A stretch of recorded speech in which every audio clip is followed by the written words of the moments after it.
En este video vamos a hablar acerca de las 2300 tardes y mañanas. ¿Por qué vamos a hablar de esta profecía de 2300 tardes y mañanas? Porque entender esta profecía es muy importante para continuar conociendo el surgimiento de la iglesia y conocer los orígenes de la iglesia. Esta profecía es muy importante dentro del círculo de historia de la iglesia.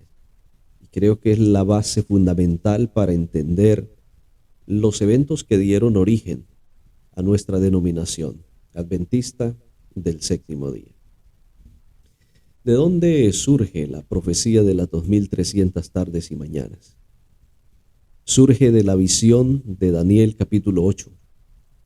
Estos 2300 días o 2300 tardes y mañanas pues están relacionados con el fin de una obra que iba a ser el cuerno pequeño, registrado en Daniel capítulo 8, versículos 8 al 12. Y ese periodo de tiempo es dado por la pregunta de Daniel capítulo 8, versículo 13. Así que acompáñenme a la Biblia y vamos a leer esta visión. En el año tercero del reinado del rey Belsasar, yo, Daniel, tuve una visión después de aquella que había tenido antes. Miraba yo la visión y en ella yo estaba en Susa, que es la capital del reino, en la provincia de Elán. En la visión pues me veía junto al río Ulai, y alcé los ojos y miré y había un carnero que estaba delante del río, y tenía 2 cuernos. Y aunque los cuernos eran altos, uno era más alto que el otro, y el más alto creció después. Vi que el carnero hería con los cuernos al poniente, al norte y al sur, y que ninguna bestia podía parar delante de él, ni había quien escapara de su poder. Hacía conforme a su voluntad y se engrandecía. Y mientras yo consideraba esto, un macho cabrío venía del lado del poniente sobre la faz de toda la tierra, sin tocar tierra, y aquel macho cabrío tenía un cuerno notable entre sus ojos. Y vino hasta el carnero de 2 cuernos que yo había visto en la ribera del río, y corrió contra él con la furia de su fuerza. Lo vi llegar junto al carnero, se levantó contra él y lo hirió, y le quebró sus 2 cuernos. Y el carnero no tenía fuerzas para hacerle frente. Lo derribó por tanto a tierra, lo pisoteó, y no hubo quien lo librara de su poder. El macho cabrío creció en gran manera, pero cuando estaba en su mayor fuerza, aquel gran cuerno fue quebrado, y en su lugar salieron otros 4 cuernos notables hacia los 4 vientos del cielo. De uno de ellos salió un cuerno pequeño que creció mucho hacia el sur y el oriente y hacia la tierra gloriosa. Creció hasta llegar al ejército del cielo, y parte del ejército y de las estrellas echó por tierra y las pisoteó. Aún se engrandeció frente al príncipe de los ejércitos. Por él fue quitado el sacrificio continuo, y el lugar de su santuario fue echado por tierra. A causa de la prevaricación, le fue entregado el ejército junto con el sacrificio continuo. Echó por tierra la verdad e hizo cuanto quiso, y prosperó. Entonces oí hablar a un santo, y otro de los santos preguntó a aquel que hablaba: ¿hasta cuándo durará la visión del sacrificio continuo, la prevaricación asoladora y la entrega del santuario, y el ejército para ser pisoteados? Y él dijo: hasta 2300 tardes y mañanas, luego el santuario será purificado. Y aconteció que mientras yo, Daniel, consideraba la visión y procuraba comprenderla, se puso delante de mí uno con apariencia de hombre, y oí una voz de hombre entre las riberas del Ulai que gritó y dijo: Gabriel, enseña a este la visión. Esta visión que observa Daniel tiene que ver con 2 poderes que había en pugna. Y luego se levanta un tercer poder, que dice que pisoteó el ejército del cielo, que echó por tierra la verdad, que el sacrificio continuo fue quitado, y bueno, se levantó hasta contra el ejército del cielo, hizo cuanto quiso, prosperó. Y entonces surge la pregunta en el capítulo 13. Oí hablar un santo, Y otro de los santos preguntó al que hablaba: ¿hasta cuándo durará la visión del sacrificio continuo, o la visión del continuo, la prevaricación asoladora y la entrega del santuario y el ejército para ser pisoteados? Así que el otro responde, él dijo, hasta 2300 tardes y mañanas, luego el santuario será purificado. Obviamente Daniel no entendía la visión, así que surge la necesidad, donde le dice otro ángel, Gabriel, enseña a este, es decir, a Daniel, la visión. Así que esa visión que surge de allí del capítulo 8, que surge de la obra que haría el cuerno pequeño y la pregunta que se hace, pues es lo que nosotros hoy consideramos como esa visión insignia de la iglesia y la que llevó a Guillermo Miller a estudiar, porque él quiso comprender también el significado de aquella visión, quiso llegar a una fecha, eh, tomando los tiempos proféticos que allí la visión daba. Así que vamos a abordar la visión para ir comprendiendo también los significados de esta visión. Cuando nosotros vamos a Daniel 8, la explicación dice, y dijo, yo te enseñaré lo que ha de venir al fin de la ira, porque eso es para el tiempo del fin. En cuanto al carnero que viste que tenía 2 cuernos, estos son los reyes de Media y de Persia. Es decir, la visión está dada en el tiempo de Daniel, y el tiempo de Daniel que está allí él está sirviendo en las cortes de Media y de Persia. Por eso la visión surge desde ese momento. Ya Babilonia ha pasado. Por eso Babilonia ya no aparece en la visión del capítulo 8, como sí aparece en la visión del capítulo 7. Pero ya en el capítulo 8 el lente se acerca más, y entonces ya la visión abarca desde el tiempo de Daniel. El tiempo en el que está Daniel es el tiempo de Media y de Persia. Por eso arranca desde allí. Y el ángel le dice, el carnero, ese son los reyes de Media y de Persia. Y entonces dice, y el macho cabrío es el rey de Grecia, y el cuerno grande que tenía entre sus ojos es el rey primero. Y en cuanto al cuerno que fue quebrado y sucedieron 4 en su lugar, significa que 4 reinos se levantarán de esa nación, aunque no con la fuerza de él. Es muy interesante, porque antes de que el reino de Grecia tomara el reino de los medos y los persas, ya Dios le estaba mostrando a Daniel que el reino de Grecia vendría y que el primer rey, es decir, Alejandro Magno, se quebraría, y entonces en su lugar saldrían 4. Y esto fue exactamente lo que sucedió.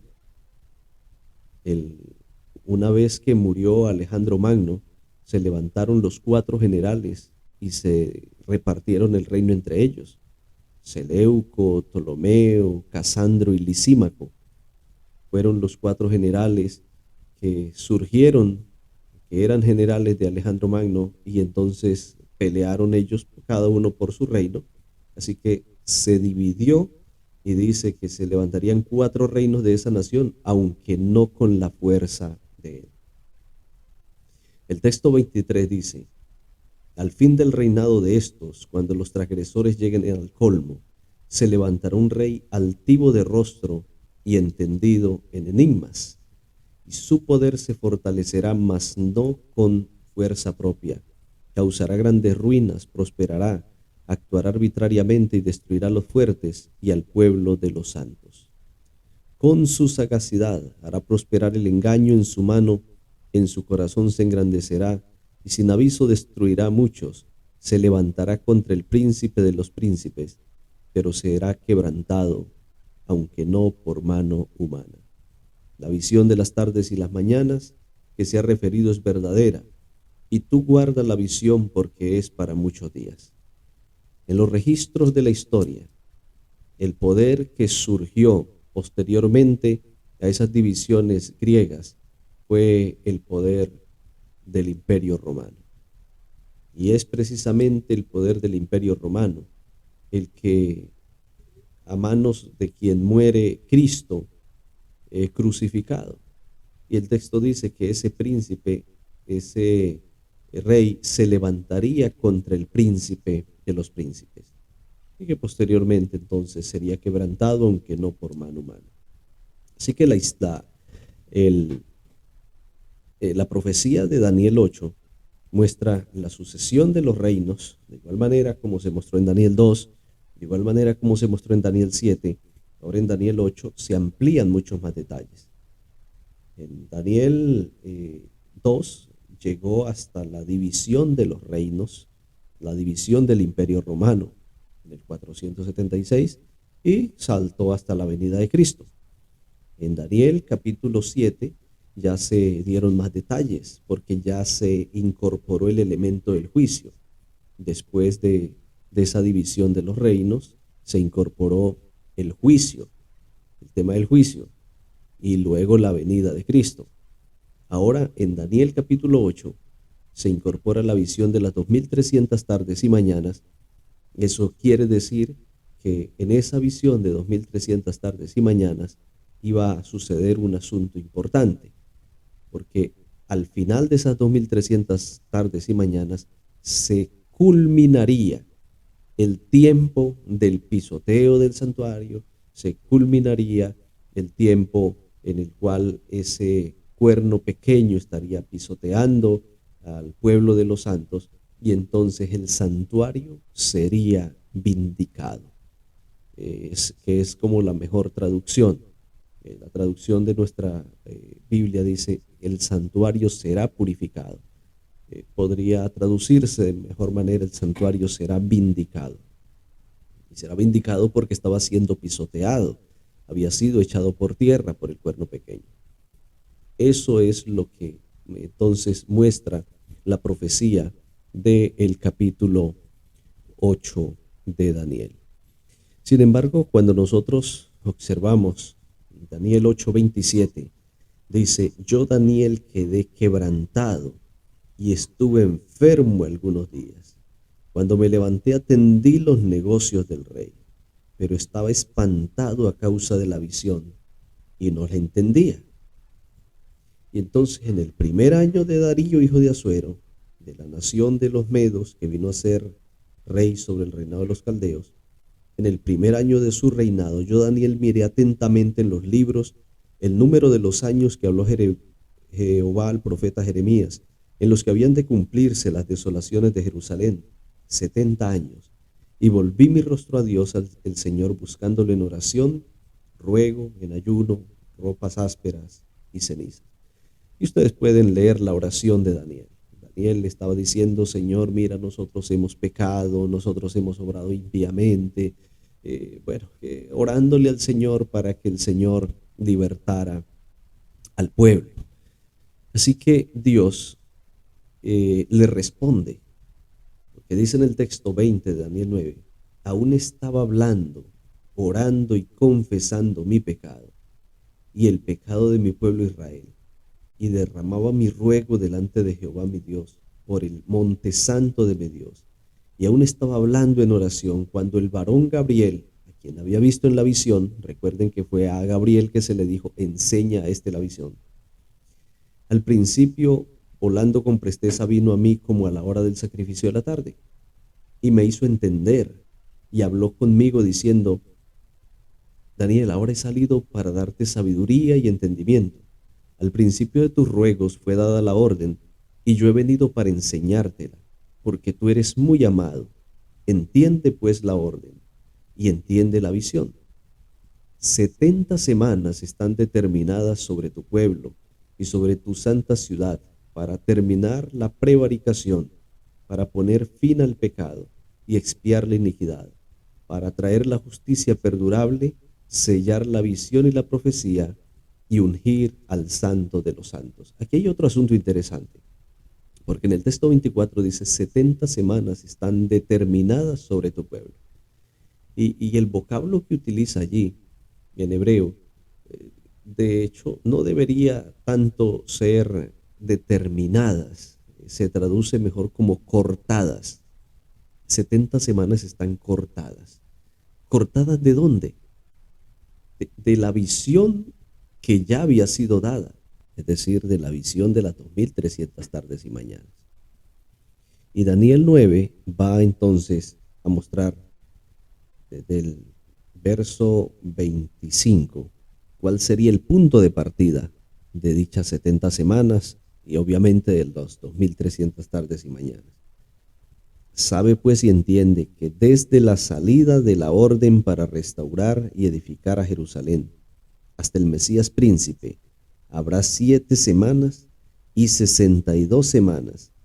Y se volverá a edificar la plaza y el muro en tiempos angustiosos. Después de las 62 semanas se quitará la vida al Mesías y nada ya le quedará. El pueblo de un príncipe que ha de venir destruirá la ciudad y el santuario. Su final llegará como una inundación hasta el fin de la guerra y hasta el fin de la guerra durarán las devastaciones. Texto 27. Por otra semana más confirmará el pacto con muchos y a la mitad de la semana hará cesar el sacrificio y la ofrenda. Después, con la muchedumbre de las abominaciones, vendrá el desolador hasta que venga la consumación y lo que está determinado se derrame sobre el desolador. Así que estamos observando allí, de la visión de las 2300 tardes y mañanas, hay una división, es decir, serían cortadas 70 semanas que tendrían que ver con Israel. Dice, están determinadas sobre tu pueblo. Así que estarían, esas 70 semanas tendrían eventos relacionados con el pueblo judío. Como observamos aquí, 2300 años, entonces a las 70 semanas, y esas 70 semanas estarían subdivididas en 7 semanas, 62 semanas y una semana. Y luego quedaría un restante de otros años, otras semanas, que en el cómputo serían 1810 años. Nosotros, para interpretar la profecía de las 70 semanas, que es la que nos da la base para interpretar la de las 2300 tardes y mañanas, partimos desde unos principios.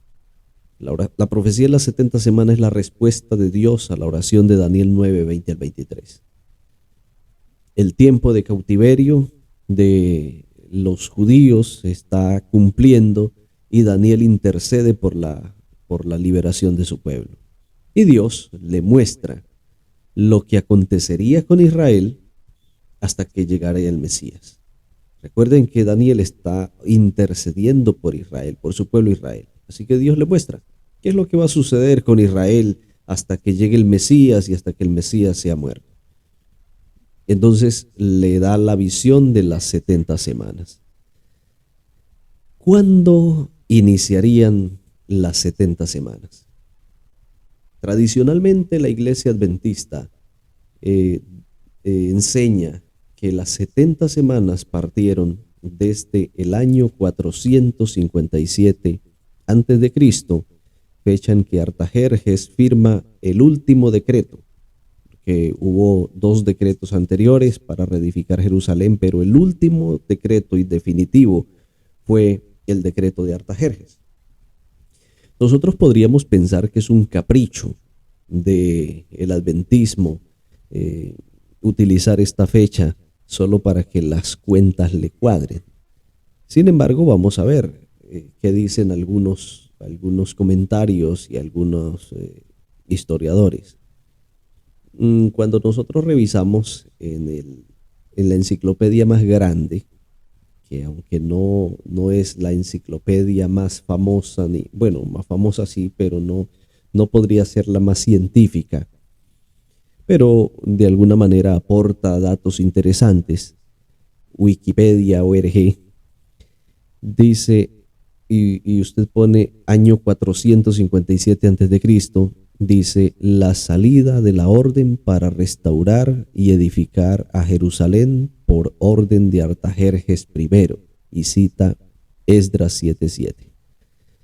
Usted cuando pone allí cualquier fecha, entonces le salen los eventos que ocurren en esa fecha. Y uno de los eventos que Wikipedia muestra es que el año 457 fue la salida de la orden para restaurar y edificar a Jerusalén por orden de Artajerjes. También otra página de internet dice, en Esdras 7:7 se hace referencia a la llegada de Esdras a Jerusalén en el 7º año del rey Artajerjes, que es igual al 458 antes de la era cristiana, como se describe anteriormente en el capítulo. Entonces, aquí relaciona ya ese año como el año 458. En otra página que es como de comentarios bíblicos, biblia.net, dice, comentando Esdras 7:1, si este rey era Artajerjes I, la llegada de Esdras a Jerusalén se produjo en el año 458 a.C., o sea que habían transcurrido unos 57 años entre la inauguración del templo y los sucesos que aquí se relatan. Entonces, vuelve otra vez a ubicarlo en el año 458.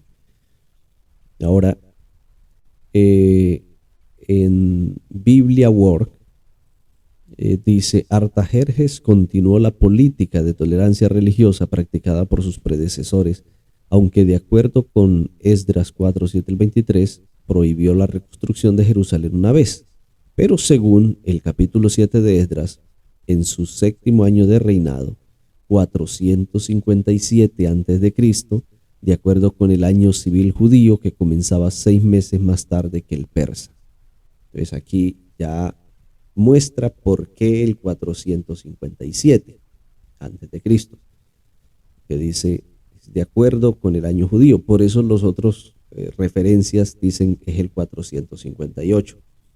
Pero este comentario va a explicar, y no es un comentario adventista, que es porque el año judío comenzaba 6 meses más tarde que el persa. Artajerjes encargó a Esdras, un sacerdote escriba judío, a través de una carta de decreto, que se encargara de los asuntos eclesiásticos y civiles de la nación judía. Una copia de este decreto aparece en el libro de Esdras 7:13-28. Esdras entonces abandonó Babilonia en el primer mes del 7º año, aproximadamente 457 a.C., del reinado de Artajerjes, al frente de una compañía de judíos que incluía sacerdotes y levitas. Esta es otra referencia que hace también Wikipedia. Entonces, cuando nosotros revisamos las fuentes, tanto fuentes comunes del popular y fuentes también históricas, pues nos vamos a dar cuenta que sí, el 457 es una fecha en la cual la mayoría de los historiadores están de acuerdo que se produjo la orden de Artajerjes. Así que no es un capricho adventista, es más bien un estudio histórico de los eventos, datos que los historiadores han arrojado, y partiendo desde la historia, pues la profecía comienza a interpretarse.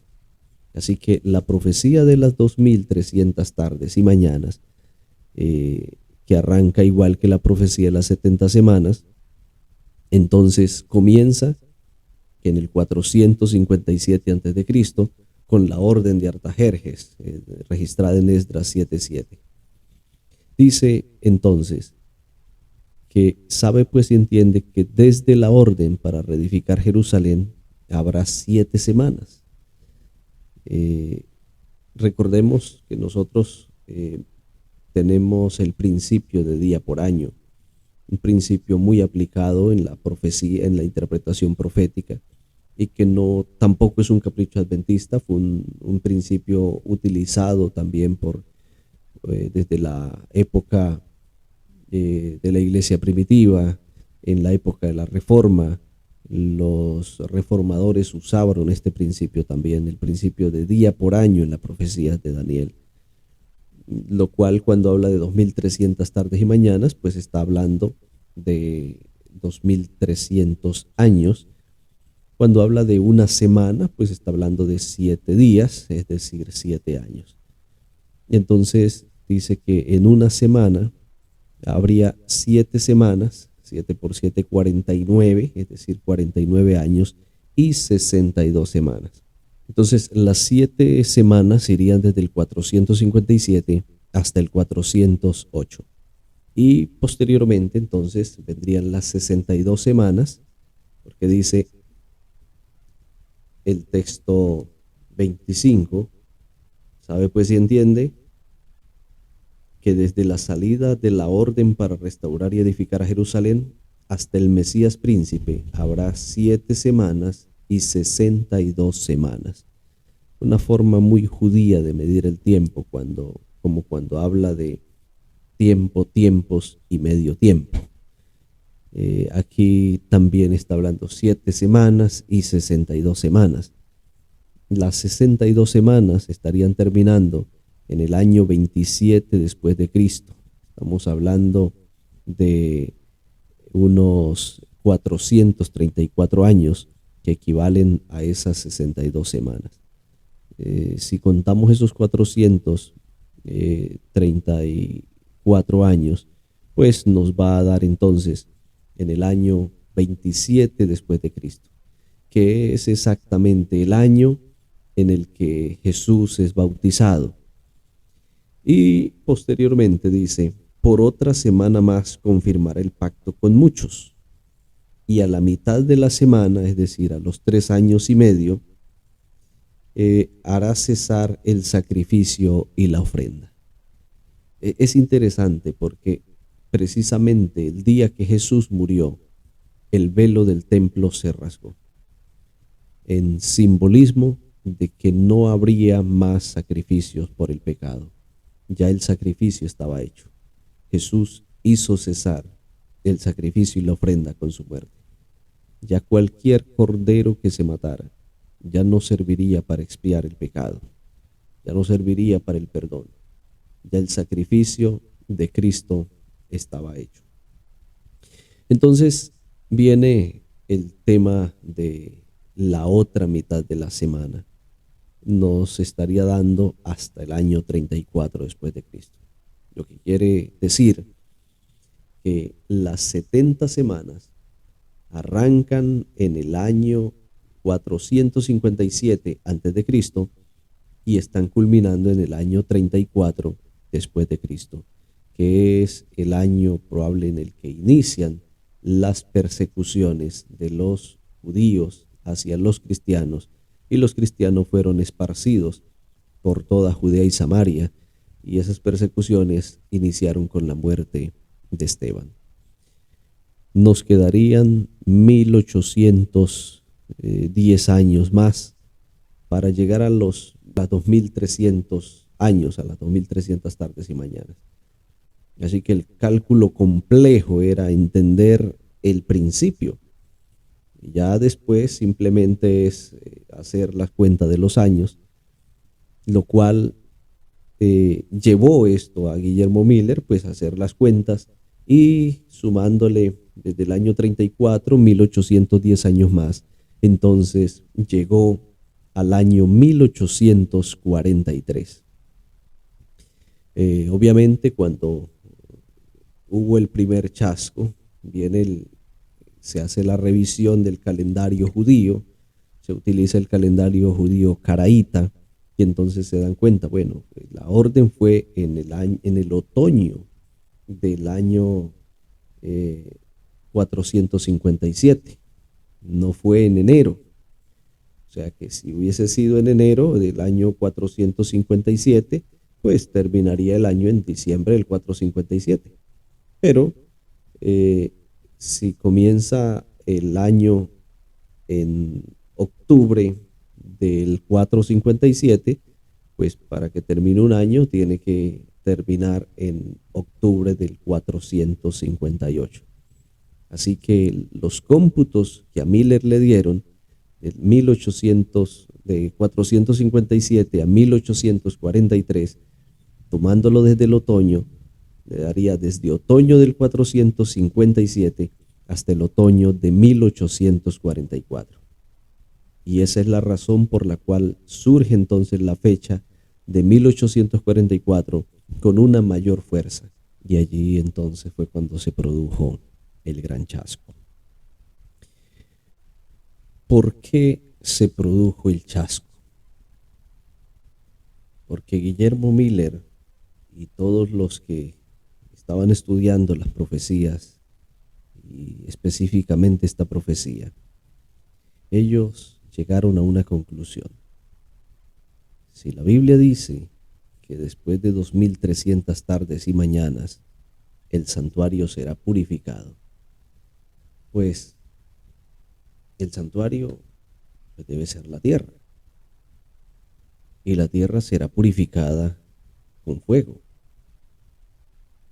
Y pues no puede haber otro evento donde haya fuego si no es la venida del Señor, porque segunda de Pedro dice que los cielos pasarán con gran estruendo y los elementos ardiendo serán deshechos, hablando de la venida de Cristo.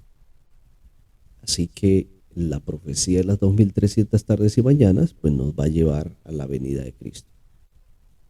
Ellos habían descuidado, y bueno, realmente era una verdad que estaba allí oculta, el hecho de que no era la tierra el santuario, sino que había un santuario celestial.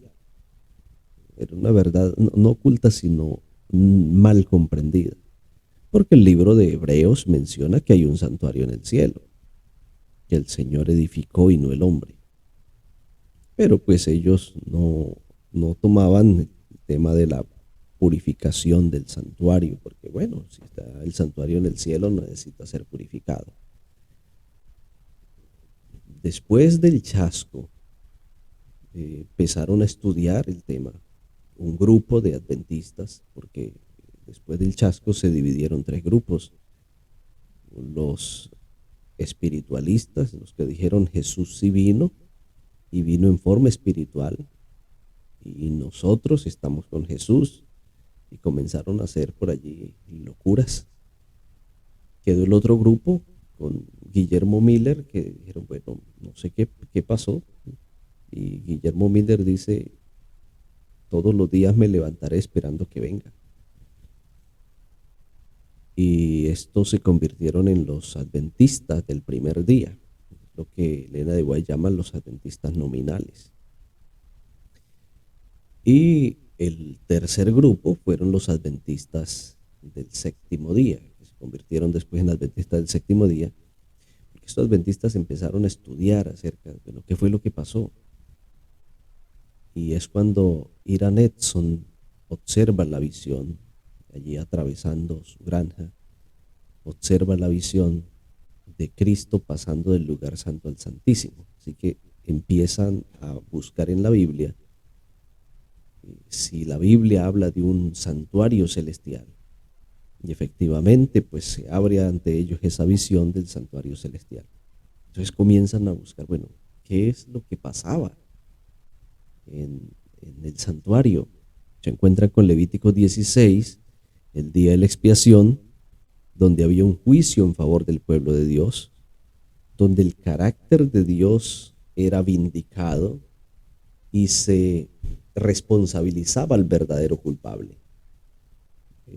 Allí, a través de la muerte del Cordero, pues el Cordero era el que llevaba los pecados de la humanidad, de los hijos de Israel.